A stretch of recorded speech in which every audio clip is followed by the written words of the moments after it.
Hello, everybody.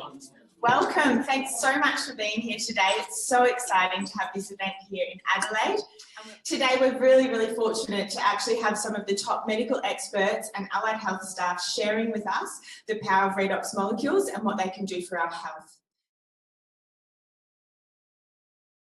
So Dr. Robertson Ward, also known as the Redox Doc, he's an acclaimed community medical physician and researcher. He was awarded a medical degree from the University of Illinois, and at the University of Cincinnati, he was recognised as the Family Practice Resident of the Year.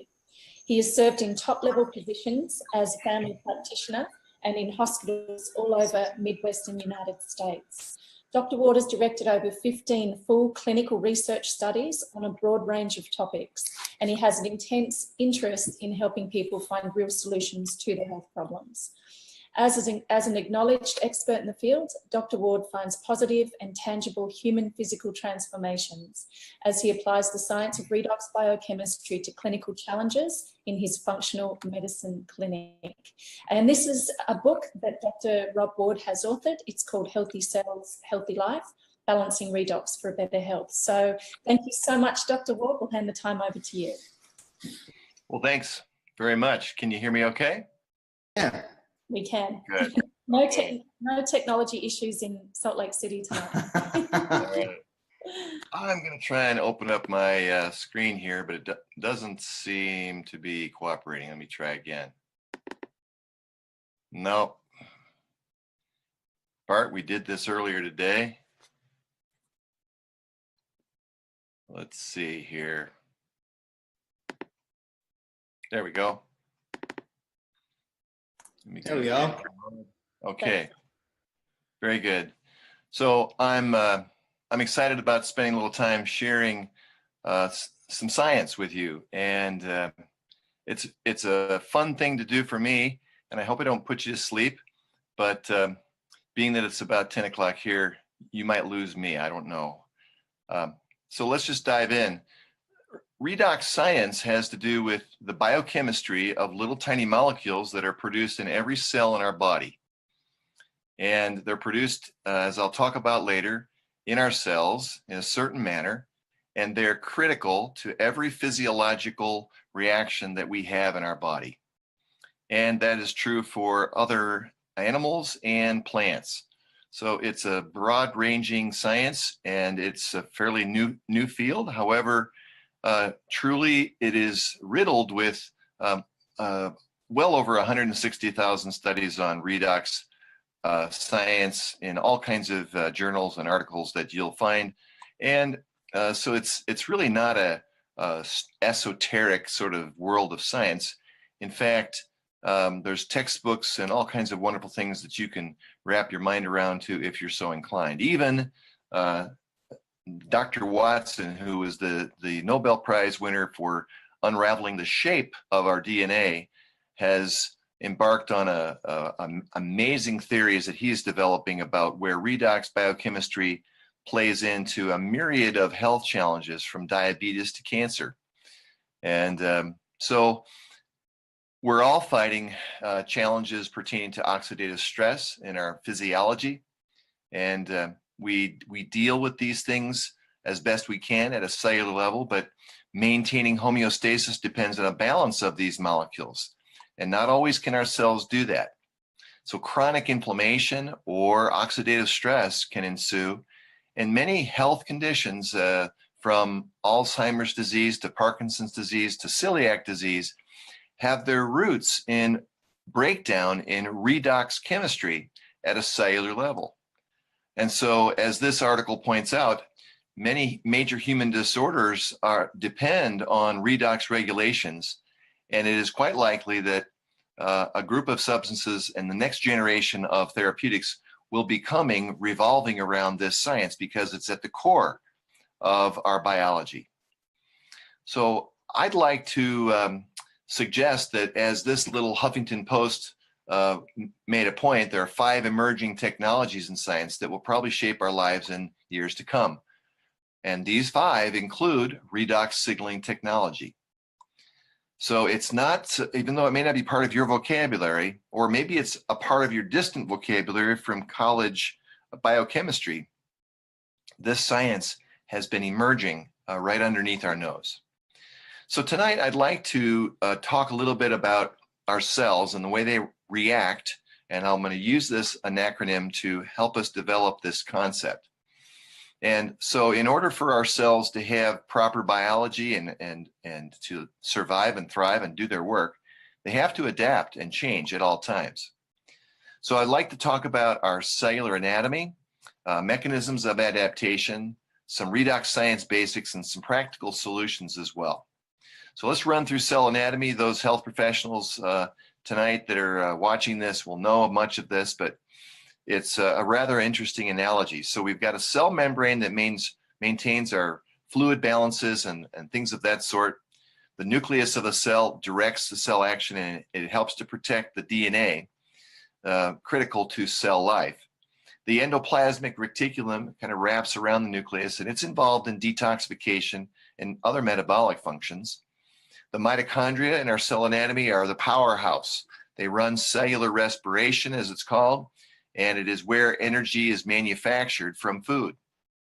Our vacuoles prepare waste for excretion into the outside world or inside of the cell, as the case may be. Lysosomes break down nutrients to smaller components so that the cell can use them. The Golgi apparatus distributes cellular byproducts throughout the cell. So it is true, if you've ever wondered where the expression comes from, if your cells are healthy, so are you. Well, this is where it's at. Our cell anatomy is actually very analogous to our human anatomy. And so this is where that old phrase comes from. So the cell membrane is equivalent to the work of our kidney. The nucleus is like our brain. The endoplasmic reticulum is functioning very much like our liver. The mitochondria work like our lung. The vacuole is like our colon. The lysosomes our stomach. And the Golgi apparatus represents blood vessels that distribute vital nutrients and oxygen throughout the body. So given that, let's talk about how our cells work and how they adapt to the world. And we'll kind of walk our way through this in an acronym called REACT. So R represents rest or recovery, and the nucleus and the mitochondria are involved in this. So our cells require rest to allow for repair. It is during our sleep that hormones and other biorhythms orchestrate a course of events that allow for everything from repolarization of our brain cells to smoothing out our surfaces of our joints in our in cartilage of our joints. The central nervous system is a wonderful example of this. So our brain cells, astrocytes, are very sophisticated, but they're terribly slow at repair work if anybody's had nerve damage. So the other problem is that our brain cells are very sensitive to toxic exposures. So to compensate, the brain has extra antioxidants and a lot of blood flow. The brain consumes 20% of our oxygen, but only represents about 2% of our body weight. So during sleep, our brain cells repolarize. They literally restore the electrical balance that they need. And the membrane of the cells are critical in this process. Another example of recovery and how that all kind of plays out is our muscle cells. They are loaded with mitochondria for a purpose. Those mitochondria help repair and accelerate the energy production and an assistance with detoxification of a muscle cell as well. Joint cartilage, I mentioned earlier, oxidation and inflammation are directly linked to redox balance. If we lose the balance, we lose the ability to do this delicate balance of repair. So joint repair from wear and tear requires redox molecules to be present in balance. So let's talk about those little mitochondria for a second, the powerhouse. Mitochondria are critical in activating the process of repairs, and they produce redox molecules during the natural process of the Krebs cycle, or the manufacturing of ATP energy. So food is considered converted into ATP, and redox molecules are a critical part of this cycle, and they are produced right there in normal cases. So redox molecules are primarily comprised of about 4 atoms. hydrogen, oxygen, nitrogen, and chloride. So redox molecules are combinations of these atoms in 2 or 4 molecule sizes. So it could be 2 atoms or 4 atoms or 3 atoms, for example. So redox molecules are critical.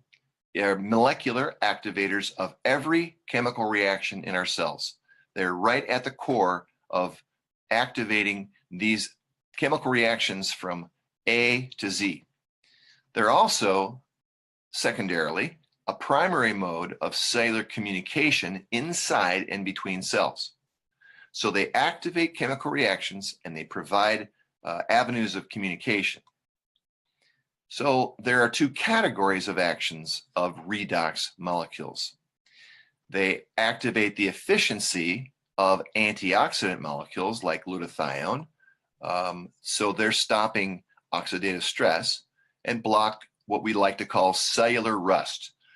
The other main category of action is that they facilitate cellular communication.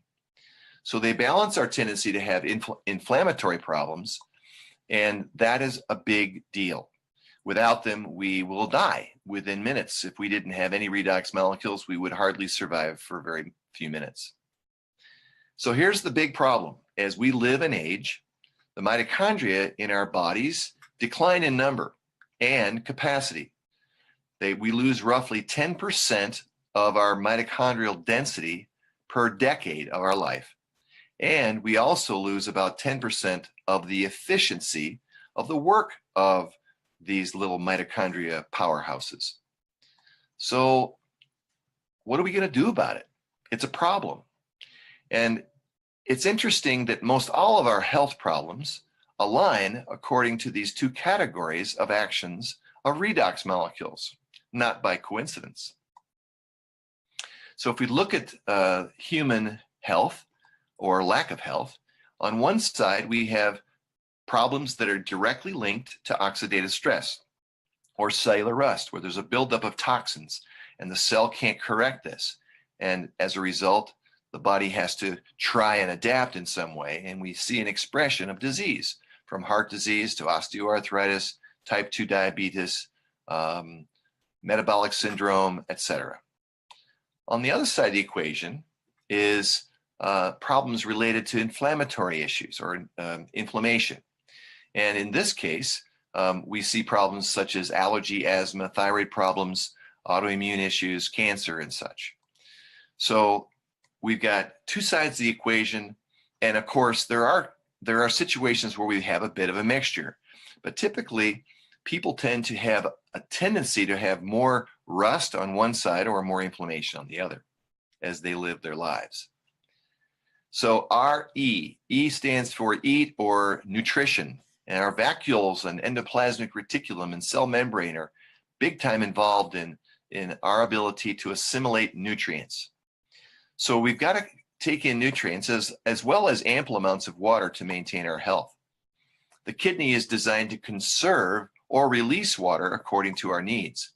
And our stomach not only absorbs water, but also secretes digestive enzymes and acids to help in the assimilation of nutrients. And the lysosomes, like our cell stomach, are critical in breaking down nutrients into smaller little particles for us to absorb. So the food we eat each day not only provides basic calories, but the nutrients in our foods themselves are like information for our cells and the bacteria that live within our gut. So we've begun to know that inside our small intestine is an entire ecosystem of bacteria called the microbiome or microbiota. And so bacterial populations are normally diverse, like a rainforest. There's all kinds of species. But when we eat a diet that is more of a stress diet or a survival diet, where we're eating starch and wheat and sugar to maintain life, we create a shift into a more narrow and less abundant culture of bacteria. And those particular bacteria then will code for the expression of certain genes that lead to weight gain, inflammation, and certain amounts of stress. So that inflammation will, for example, limit the absorption of some key nutrients like vitamin D. It's no wonder that we have an epidemic of vitamin D in industrialized countries today, America in particular. So these survival bacteria create chemicals called cytokines, and that causes inflammation in the gut wall. And that leads to a breakdown in some of the cells, and that causes a secretion or transmission of these cytokine chemicals right to the lymph nodes, right next to our gut wall. About 80% of our immune system lives right there next to the small intestine and colon. And it's not by coincidence. It's to help us, our bodies, understand what's going on in the outside world. So when we have about 80% of our foods coming from near the ground, vegetables and fruits, and 20% from everything else, we tend to have a better balance of nutrients. Now, what's fascinating is redox molecules are very instrumental in helping certain bacterial cultures that are very good for us to grow. And probiotics are also helpful there as well. So hydration is quite critical for our health, and we want to have trace minerals and some salts in our water to help with the assimilation of water. 2 or 3 liters of water a day for an adult is appropriate, or half our body weight in ounces. And adequate hydration eliminates conditions like hypertension and asthma. I've witnessed just good hydration liberating people from these problems. So A is for action, REA, and action requires our membranes of our cells, our mitochondria, and the Golgi apparatus. In our lives, movement is the best sign that there is life. And when we have movement, well, we're kind of built this way. We're built to forage and move about, just like our cells get more information when they move about. And they're aware of threats when they're able to do surveillance around the tissues. And it's through movements that cells create opportunities to know more about what they need because of the communication process that can exist between cells through the presence of redox molecules. The nucleus in the cell gets new information from this movement, and that helps it adapt genetically. Oxygen is better assimilated in cells that are moving about. And likewise, waste, is eliminated through homeostasis. So redox molecules are critical in this step. The doorway in our cells to allow nutrients in and waste products out are literally hinged or lubricated in redox molecules. And redox molecules allow the nucleus to guide and direct the genetic expressions of many physiological reactions. So it's through feedback that these molecules provide through communication from one cell to the other or within cells that is absolutely fascinating. So the question is, how do we optimize our redox potential in our cells? Exercise is a big deal. It actually does improve that. So engaging in aerobic activities where you're literally sucking wind and having a hard time breathing is so good for us. And supplementing our body with balanced redox molecules will assist in our redox potential from an aerobic standpoint. Cleansing is critical for our cells. We've got to have cells be able to clean up the byproducts of metabolism and deal with the threat of toxins. So it's a big deal, and waste products that get stuck in a cell will cause that cell to stop doing its work, and it just simply sits there and doesn't do its work. So the vacuoles in the cell are critical in helping us get rid of toxins from a cell. So redox molecules play a key role in neutralizing toxins. The way they do this is by activating the effectiveness of antioxidants. So if you think about an antioxidant, let's say that's me, and I might have in one hand, this is a toxin. And if I'm grabbing a hold of a toxin, I need to find an antioxidant nearby. And if I can bring the two together, I will neutralize it. So antioxidants need reactive molecules to neutralize toxins. And in this case, a toxin is normally a positive charge, and reactive molecules have 2 charges. We're supposed to have a balance, But if there's not enough of these little reactive molecules to grab a hold of and bring together to neutralize a toxin, an antioxidant is not going to be able to do its work. It's there, it's in abundance, but it doesn't have its toolbox of little tiny reactive molecules that it might need. Communication or talking is a big deal for us human beings. And so that's the T, our last little component. And the nucleus and the cell membrane are critical in this. So cells talk to one another. There's an amazing amount of chatter and communication going on. And in a tissue, cells will actually send messages back to each other with these little molecules, these redox signaling molecules. And the signal will say, well, you're looking pretty bad. You need to get busy with repairing yourself. Or it might say, you're in big trouble. You need to just replicate yourself and replace yourself. Or the message might be from a nearby cell, you're so bad, you're causing trouble for our tissue.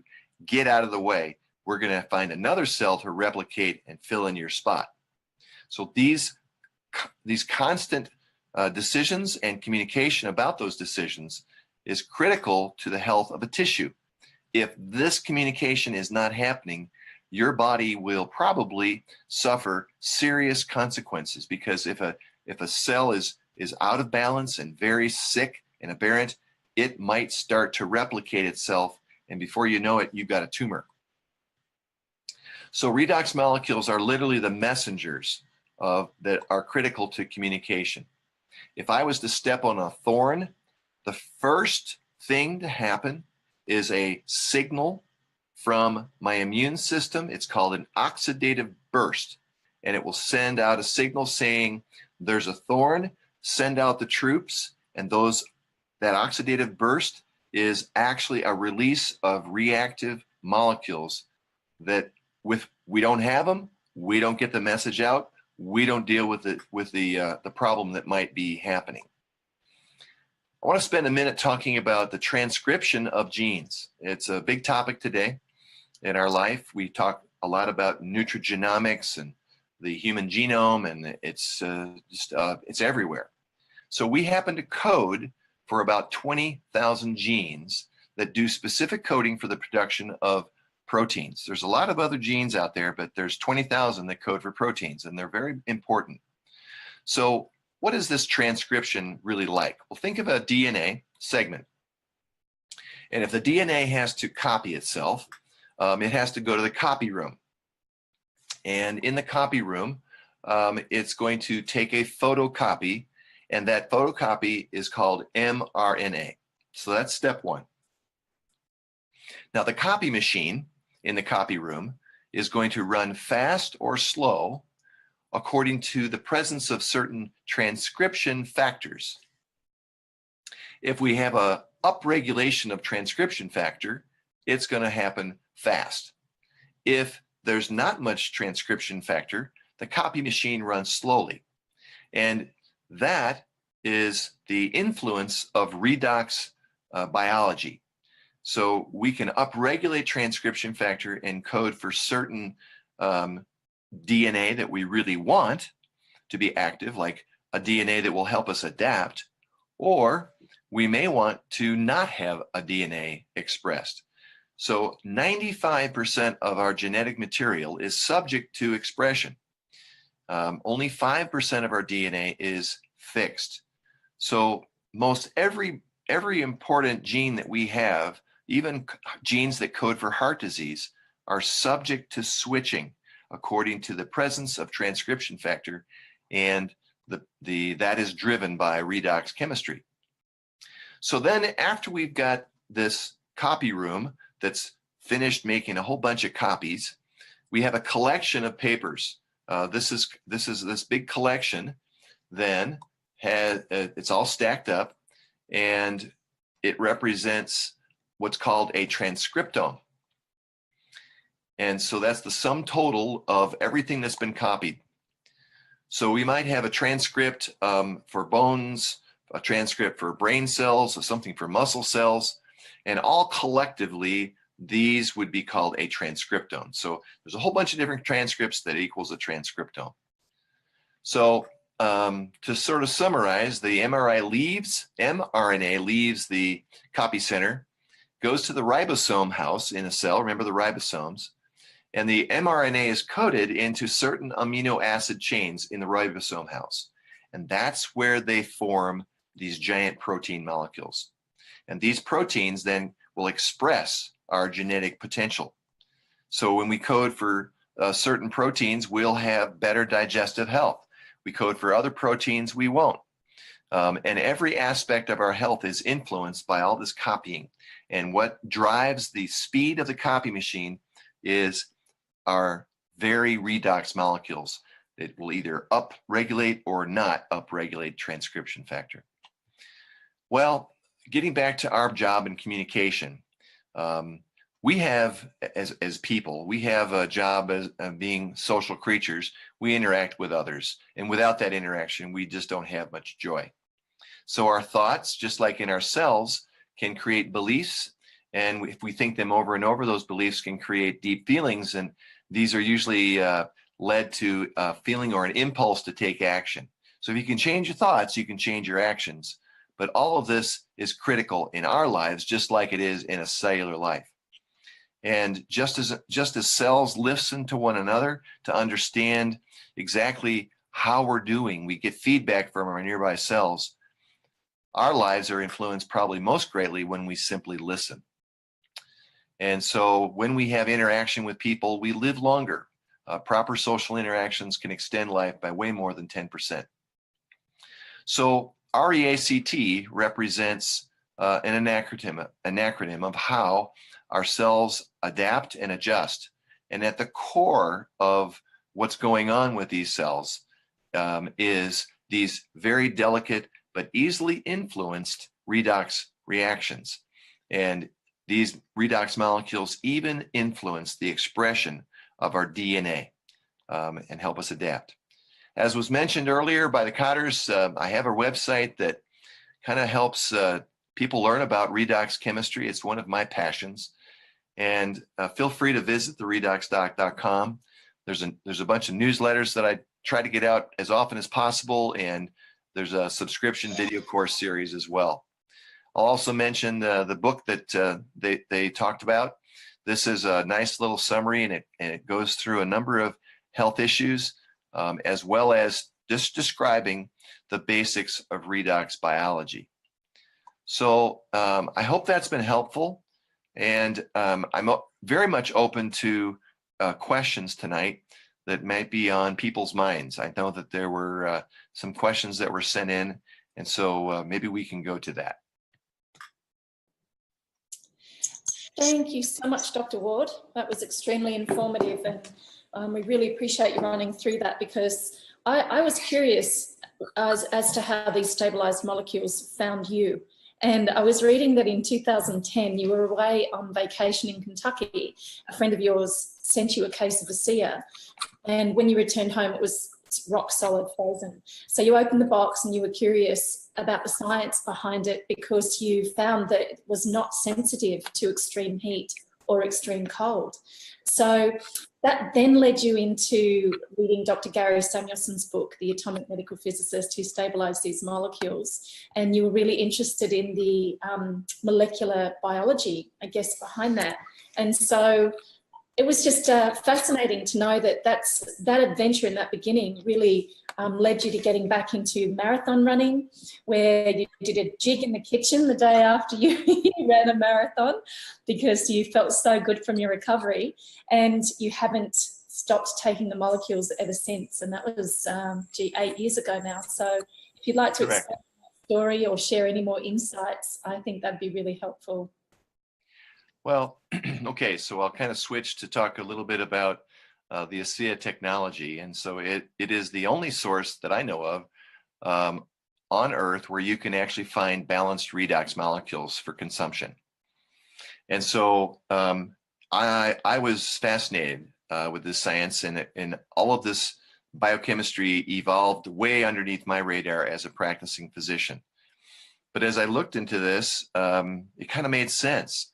And I was quite interested in trying it. And I have some sports injuries from my high school days. And joints that hurt, and they'd been hurting for years, and they stopped hurting, and I could run.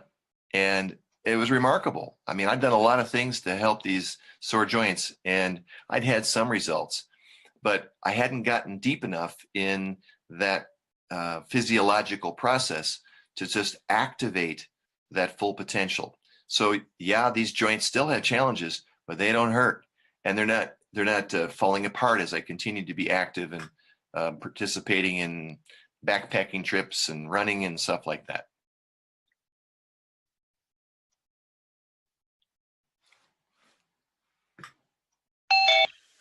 Lost you for a minute. No worries. I do know that you use these molecules in your practice. So I'm curious how you approach that in terms of, you know, when you use them and the results that you've been getting from using them. Okay, so my work primarily is in the area of functional medicine. So my job is to look for clues as to what's going wrong in people's physiology, kind of deep in their physiology. People come to me knowing they're not well, but usually not yet having a disease. So they're out of balance in some way. So my job is to put on my thinking cap, do a few tests, and figure out where they're out of balance physiologically. Maybe there's some adrenal stress, hormonal imbalances, gut imbalance is a common thing. It's very common. And so as I try to pull these pieces together and restore balance by providing resources to the body, one of the key resources are these molecules. And not everybody is interested, okay, because it's kind of a different thing. But for those people who are, my work is made easy.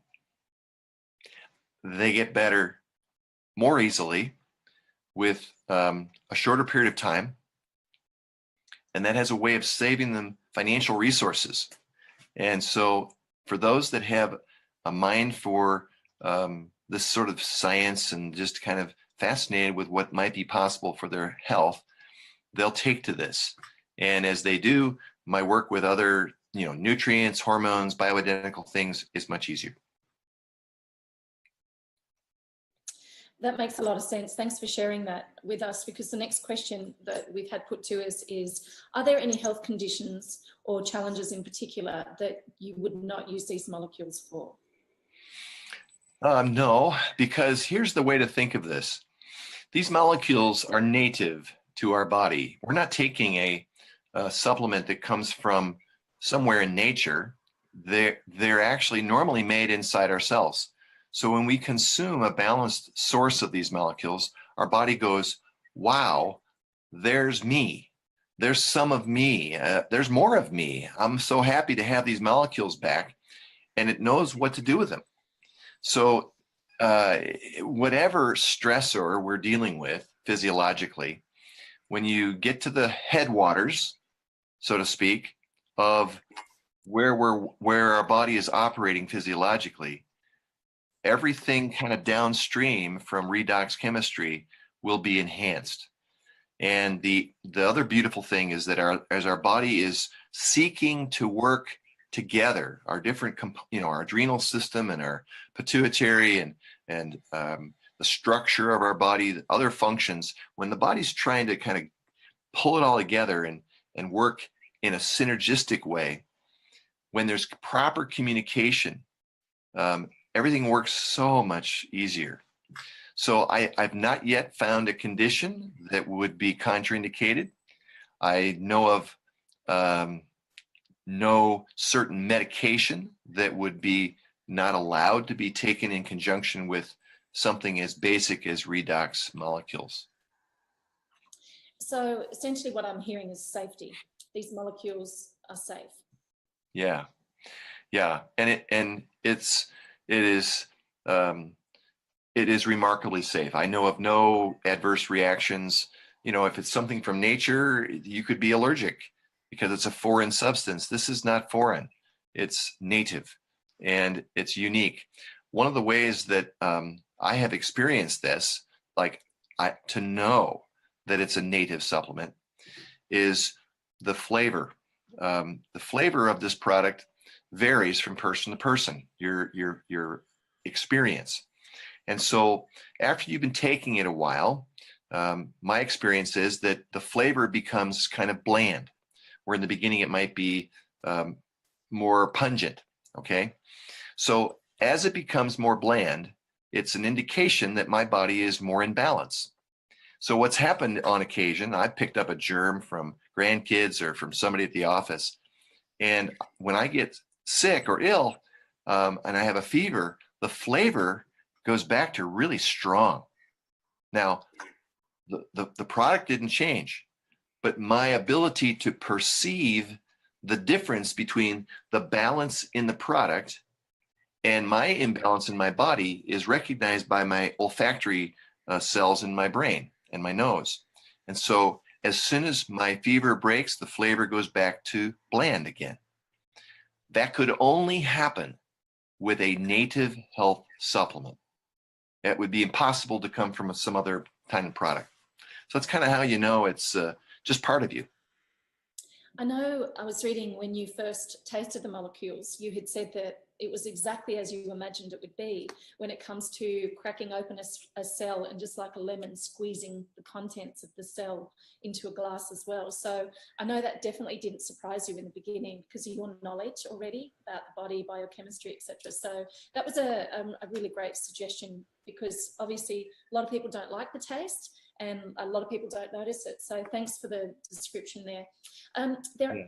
There are some people who have intolerances to salt. So how would you handle those patients or this question? Okay, so the manufacturing process for this product is fascinating. It's basically made from very, very pure water and very, very, very pure salt. So that it's H2O and sodium chloride, NaCl. And so as these are combined, it is then passed through a process that breaks apart the molecules into individual atoms. So there's sodium atoms and chloride atoms and hydrogen atoms and oxygen atoms that are floating around. And then they recombine into new configurations of molecules called redox molecules. So there might be 2 oxygens or 2 hydrogens and 2 oxygens, things like that.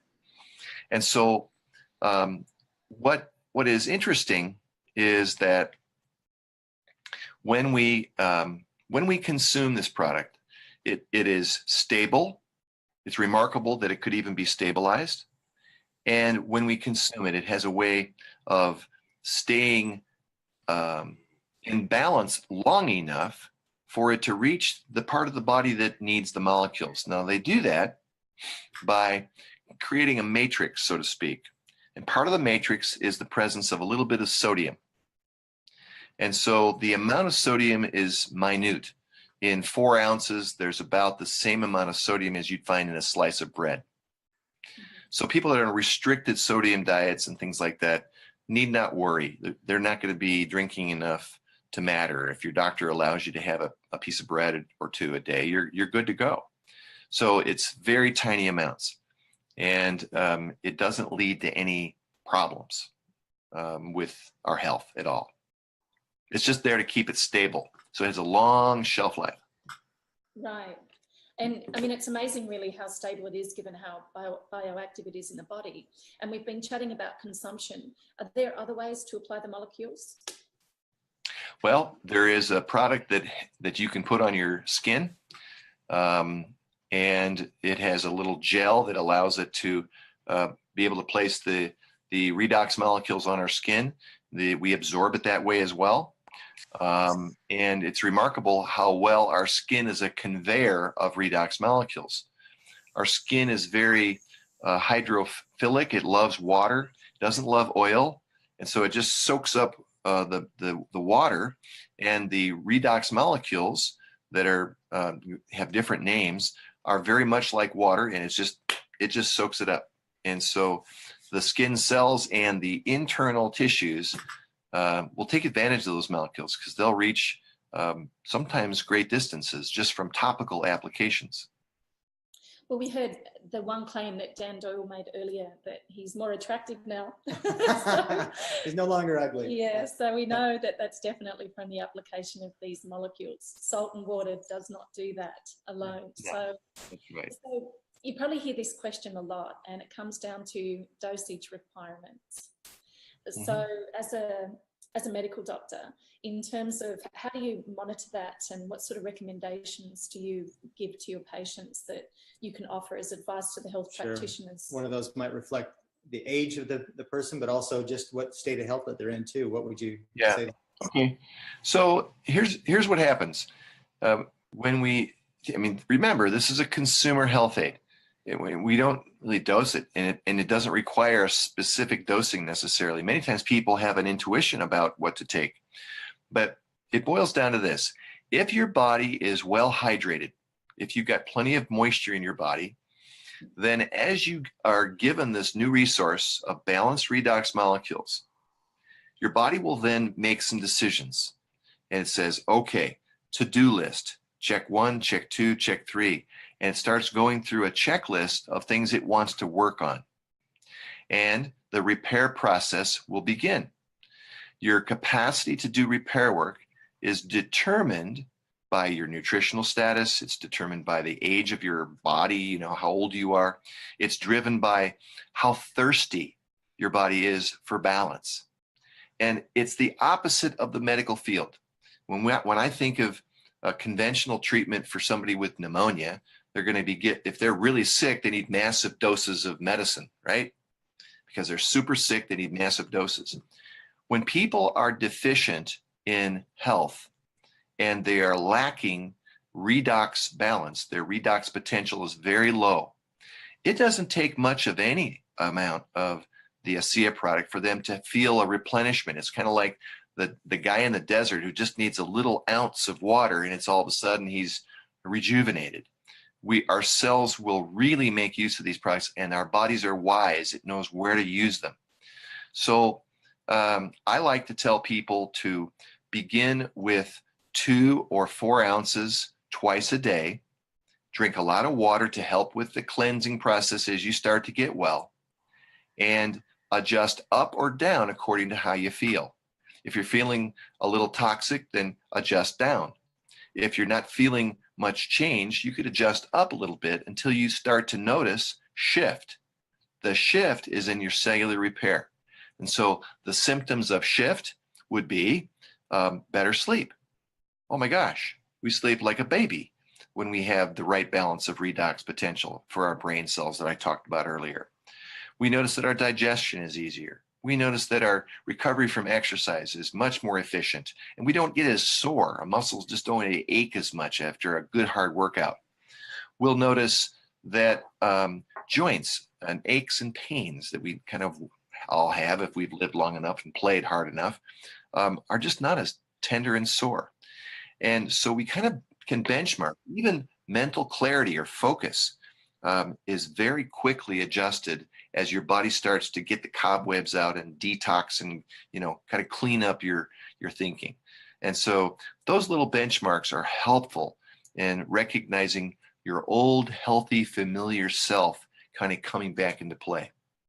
And that's a challenge that we don't always recognize. And so as we share this with people, it's kind of fun to be sure and kind of benchmark where people are at, and it helps to recognize progress. Well, I know you've mentioned the detox aspect, which is great, because I know a lot of people, ask that from time to time, and it's usually never severe at all. So your experience being that's fairly gentle, and yet hydration factors in to that, and obviously the overall state of health. You did touch on in your presentation, no contraindications to medicines, etc. But with the audience we have online today, is there any suggestions for people teetering off their medications, being more observant as to what's happening physiologically to themselves when they're on medications, as well as taking the ASEA supplement, for example? So here's what I recommend to people: is not to play doctor, and because it gets really complicated, right? And so when I have somebody who's working with an oncologist or a cardiologist or whatever, I'll tell them, look, when you see Dr. X, I want you to be sure and mention that you're doing a number of things to promote your health, and that you know the doctor is working very diligently on your disease. And so as you have a stronger health, you may want to remind your doctor that you're getting healthier, and you'd love to see if things haven't changed a bit. And so the doctor has certain biomarkers he might be following.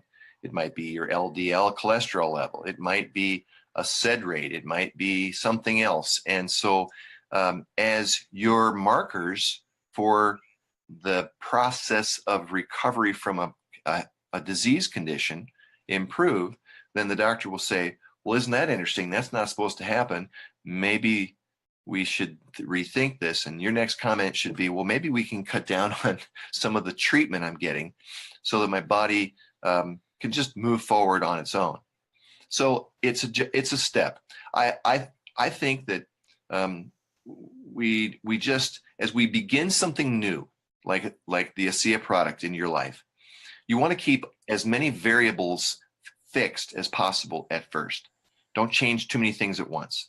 Just add one new thing, benchmark your progress, and then as you see markers improve and you just generally feel better, talk with your doc and suggest that you retest and consider less therapy. If your blood pressure's better, you may not need that medicine. And it's gonna be hard for the medical doctor to understand this because they're not used to it. They're not used to seeing people improve their health. They're used to just doing kind of disease maintenance. So you got to help the doctor along. And it's kind of what I suggest. We shouldn't just stop medicines. That can sometimes backfire. Do it with your doctor's advice. That's great advice. Thank you. And I noticed that you said from a patient perspective, it's important for people to really benchmark themselves. Yeah. Yep. So that's extremely helpful. I'm going to go over to the chat box now. There's a couple of questions that have been submitted. The first one I know was on organ transplants, acceptance versus rejection with these molecules. Mm-hmm. I've never encountered any problems when people are drinking the ASEA product and working closely with their doctor, regardless of what sort of therapeutics they might be engaged with. Drinking molecules that are native to your body are not going to interfere with any medical therapy. Medical therapies are designed to cause your body to do stuff. And there's no discussion. Your body's going to do what is being directed by a medical therapy. It's not up for conversation. But what you're doing with redox molecules is no different than what you're doing with eating food. Or drinking water. It's as basic as that. And so you don't have to worry about it like doing something crazy to your body. Your body will never do anything that is damaging or detrimental. Medications can, because it's a forced imposition on your physiology. And so that's why doctors are sometimes doing very dangerous things with patients. They monitor stuff and make sure you're not going to have a backfire or a side effect. But think of redox molecules as some of the most basic things in life for you. They're native to your body. You're normally making them. And for the same reason we need water, because we're 70% water, we need redox molecules because we don't always make them in abundance because we're out of whack or out of balance. And so just supplementing them isn't going to throw anything off. It's just part of who you are and what you need to operate with a positive or good redox potential. Thank you. The next question is regarding a patient with ringworm and ASEA, because it's mentioned that it's obviously a multicellular organism, which is extremely hard to shift naturally, so without chemicals or creams. So the question is, how long would it take in a situation such as this? Well, that's a great question. It depends on the clinical situation. So a fungus is going to take over the skin for various reasons.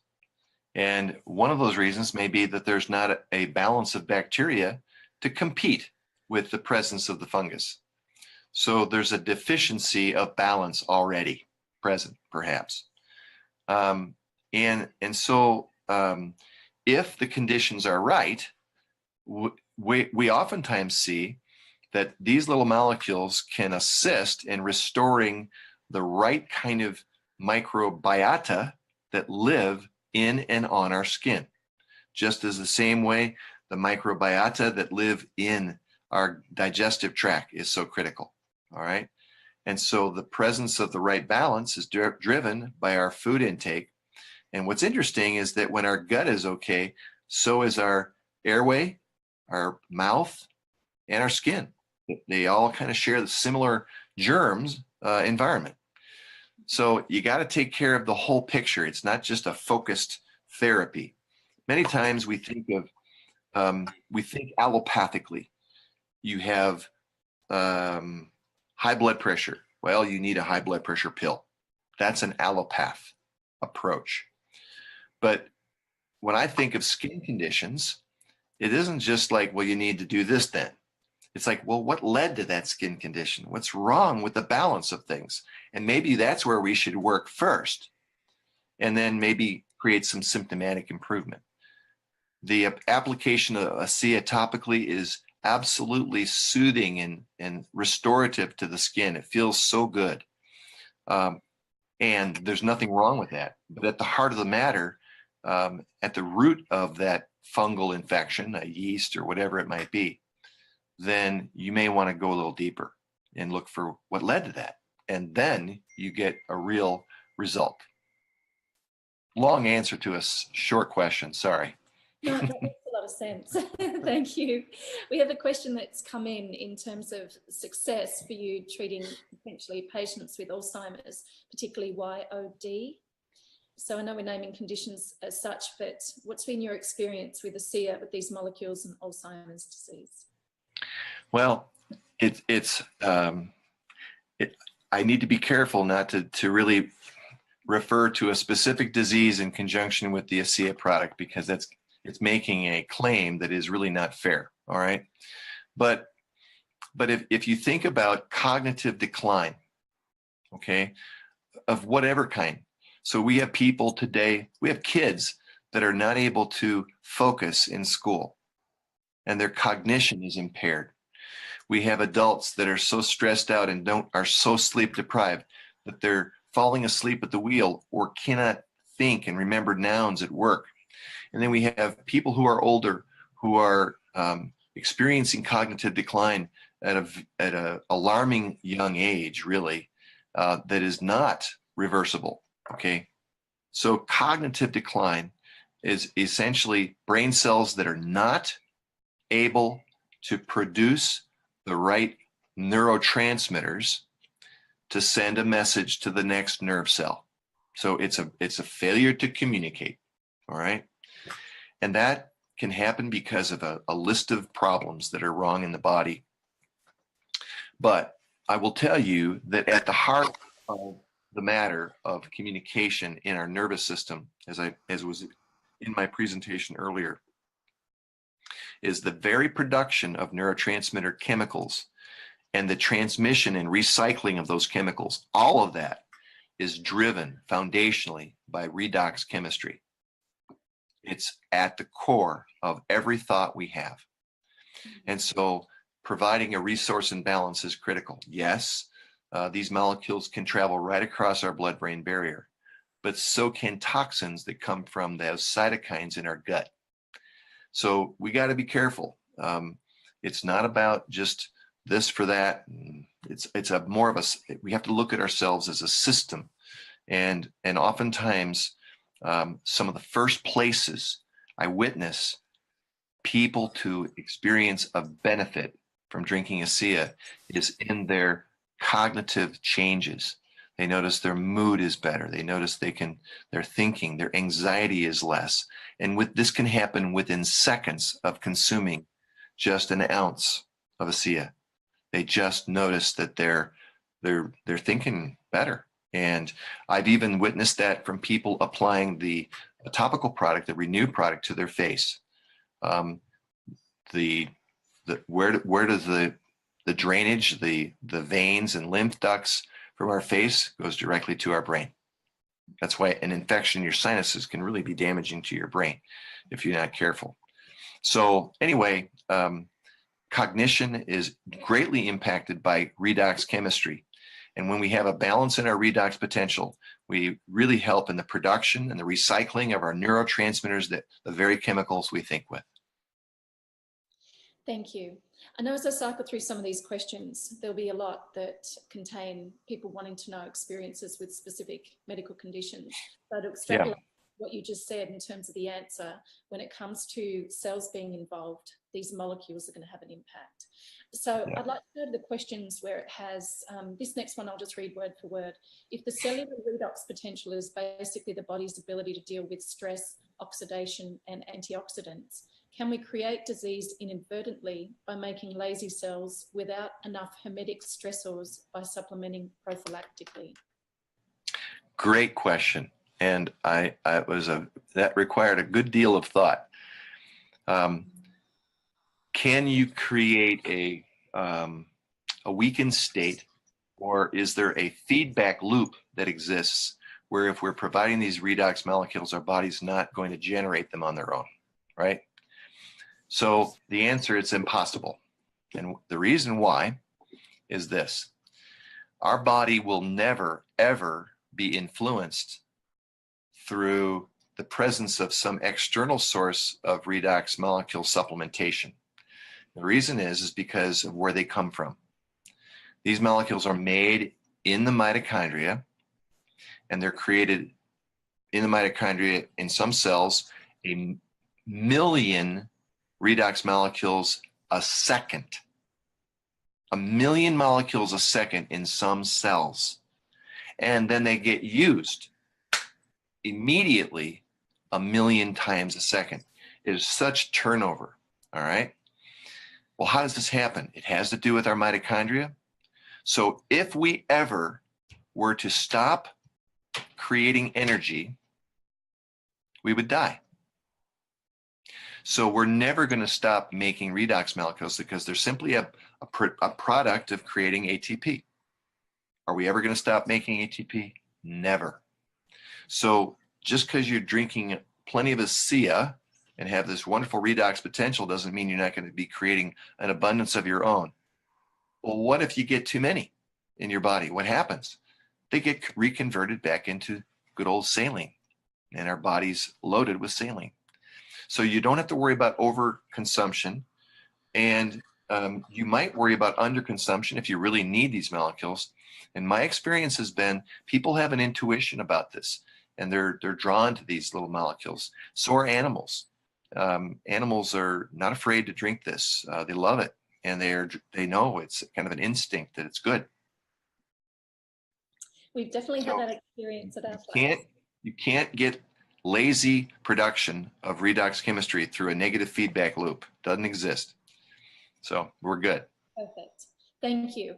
The next question is about oxidative stress typically leading to chronic illnesses. And they'd like to know, are there any long or short-term studies that have been done with primary or secondary outcomes? There are thousands of those studies. I would refer you to my website. I've annotated several of those. If you just go to the section that talks about oxidative stress, there's several articles that are referenced. And in my video conference series, there's several that are referenced talking just specifically about oxidative stress. It's been a hot topic for at least 10 years, at least, maybe more like 15. And it's been studied in a variety of environments, from animals to plants, backwards and forwards. And the outcomes are astonishing when you analyze the impact of oxidative stress and the detrimental effect it has on physiological outcomes. So when we can promote a better redox potential, and in most of the studies, it's all about like antioxidant function, right?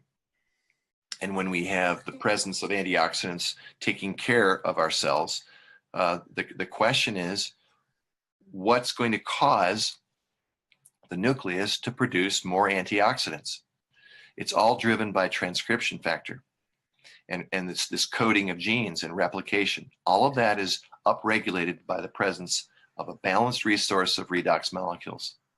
So if somehow we can preserve that in ourselves, then we preserve our ability to protect and detox.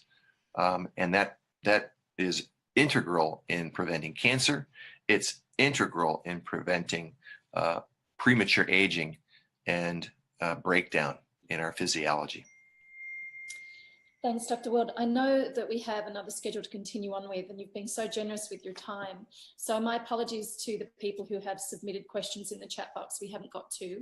I just wanted to ask you one last question. And for the people whose answers haven't been forthcoming because I haven't asked the question, please get with the person who has invited you to the webinar and we'll endeavour to find the answers to your questions. So the last one is regarding homeostasis and young healthy people taking ASEA prophylactically. Will taking it reduce their own endogenous production of these redox molecules? The answer is emphatically no. None. Perfect. None. And frankly, you know, I for the last 10 years have considered myself to be pretty healthy. And, you know, I thought I was pretty healthy before I started ever consuming these things, these little molecules. But here's the thing. If we choose to consume these as young adults, you know, we get to choose. And what we're choosing is whether or not we want to maintain a vibrant balance or take our chances with our world today, which is not a safe place. Here's a great example. Why is it that the #1 prescription drug in most all industrialized countries like America is a thyroid supplement, Synthroid, levothyroxine, whatever it is? Why is that? 40 years ago, when I began my practice, it was not. It was number 50 or 60. It's way down the list. What's happened? We don't have more Graves' disease. We don't have more Hashimoto's disease. We've simply got thyroids that are quitting. Why are they quitting? We don't have enough iodine. It's not getting in. And the reason it's not getting in is because our world is polluted with chlorine, bromine, and fluorine, which are on the same column of the periodic table of elements. We can't assimilate enough iodine to keep our thyroids healthy. We just can't. And so we can try to flood our bodies with iodine, but that is not even working very well. We don't have a safe world. It is just not safe physiologically in many ways. There's a list of reasons. It's not just toxins, but so what are you going to do? Well, you could follow your mother's advice and say, well, get your rest, eat a balanced diet, exercise, and do things that are going to bring you joy and peace in life. But that isn't good enough for today's day. So I just ask people, what are they doing? What 21st century technology are you applying to your life today to promote your health? Because if you're not doing it, nobody else will. And so my response to that question is, well, I'm drinking these little redox molecules every day, and I'm doing my very best to provide this balanced resource of native redox molecules that are working at the core of my physiology. And that's my best bet. I take a number of supplements and nutrients, of course, but at the heart of the matter is this upstream, very critical physiological resource that we don't have, that we really benefit from having resources at. And it's here, it's available, and it makes a huge difference. So we're not going to hurt ourselves in drinking this as a preventive measure. In fact, it's just what your body asks for. It's as basic as water. In fact, it's safer than water because it doesn't have any impurities. Most of the water we have has a little bit of arsenic, a little bit of mercury. It's really hard to get all of it out, even with the best filtration system. So ASEA has none of that. It's clean. So there you go. Thank you so much for sharing your passion. You're doing so much for the field of redox biochemistry. You've encapsulated a phenomenal overview. Thank you for your time in answering these questions. You are the Redox doc, so yet again, if you'd like to know more from or hear more about Dr. Robertson Ward, go to theredoxdoc.com, and there's a lot of brilliant information on there, much of which Dr. Ward has actually touched on today. So yet again, my apologies if we didn't get to your question. We're so appreciative to have had the time that Dr. Ward's been able to give us, and we'll let you go and get some sleep. All right. Welcome to stay if you'd like, but we do respect your time and how late. Well, thank you so Okay. much, Dr. Ward. It's been a lot of fun. Thank you. It's been a pleasure. Thank you.